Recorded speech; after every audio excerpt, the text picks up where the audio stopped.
ഏത് വ്യക്തിയെയും ഇരയാക്കി മാറ്റാം ഒരു മാധ്യമത്തിന് എന്നൊരവസ്ഥ ഇന്ന് നിലനിൽക്കുന്നുണ്ട്. തീർച്ചയായും ചെയ്യുന്നുമുണ്ട്. അതിനീ പറഞ്ഞ മാതിരി ഇതിൻ്റെ ഉടമസ്ഥന്മാരുടെ പണമാണോ, ഈ വ്യക്തികളായ ജേർണലിസ്റ്റുകളുടെ പ്രത്യയശാസ്ത്രമാണോ, അല്ലെങ്കിൽ അവരുടെ ഉള്ളിലുള്ള മറ്റു ദുഷിപ്പുകളാണോ നമുക്കറിയില്ല. എന്തായാലും ഒരു പക്ഷേ ഇതൊക്കെ ഉണ്ടായിരിക്കാം. എന്തായാലും ഇതിൽ നമുക്കിനി ചിന്തിക്കേണ്ടത് ഇതിന് എന്ത് പോംവഴി എന്ന് ആലോചിക്കലാണ്. അതിനെന്താണ് പോംവഴി? അത് എവിടെ നിന്ന് തുടങ്ങണം? ഇവിടെ നമുക്ക് പറയാനുള്ളത്, ഒരു ക്രിയാത്മക ന്യൂനപക്ഷം, ക്രിയേറ്റീവ് മൈനോറിറ്റി ഏത് പ്രതിസന്ധി വന്നാലും സത്യത്തെ വിളിച്ചു പറഞ്ഞുകൊണ്ടിരിക്കുമ്പോൾ ഇന്ന് ശ്രദ്ധിക്കപ്പെട്ടില്ലെങ്കിലും നാളെ അവരുടെ ശബ്ദം ശ്രദ്ധിക്കപ്പെടും.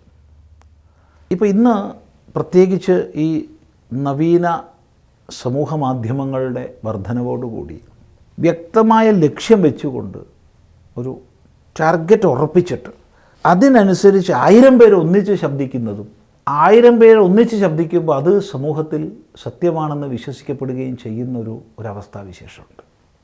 എത്രയോ ദൃഷ്ടാന്തങ്ങൾ നമ്മൾ കണ്ടുകൊണ്ടിരിക്കുകയാണ്, എത്രയോ കണ്ടുകൊണ്ടിരിക്കുക. ഇപ്പോൾ തന്നെ നമ്മൾ അടുത്ത് സംഭവിച്ചത്, കേരളത്തിൽ സംഭവിച്ചത് ശബരിമല സ്വർണ്ണ കൊള്ള വിഷയം. അതിൻ്റെ പ്രത്യേക അന്വേഷണ വിഭാഗത്തിൻ്റെ അന്വേഷണം മുന്നോട്ട് പോകുന്നു.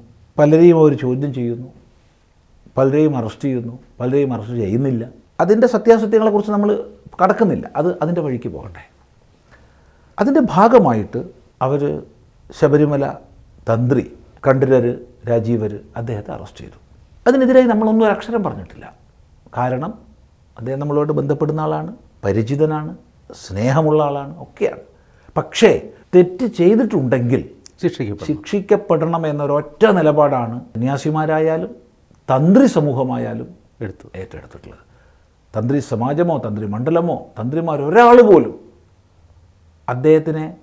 അദ്ദേഹം കുറ്റവാളി അല്ല എന്നോ അദ്ദേഹത്തെ പ്രൊട്ടക്റ്റ് ചെയ്യുന്ന രീതിയിൽ സംസാരിച്ചിട്ടില്ല.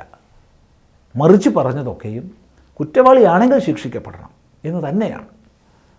പക്ഷേ ആ സമയത്ത് നമ്മൾ കാണുന്നത് ആയിരക്കണക്കിന് 10,000-കണക്കിന് പേര് നവീന സമൂഹ മാധ്യമങ്ങളിലൂടെ, വിശേഷിച്ച് ഫേസ്ബുക്ക് തുടങ്ങിയ മാധ്യമങ്ങളിലൂടെ അദ്ദേഹം കുറ്റവാളിയാണ് എന്നുറപ്പിക്കുന്ന രീതിയിലുള്ള ആർട്ടിക്കിളുകൾ എഴുതുക, അത്തരം കമൻറ്റുകൾ ഇടുക. ഇതാണ് നമുക്കെങ്ങനെ പറയാൻ പറ്റും കുറ്റവാളിയാണ്?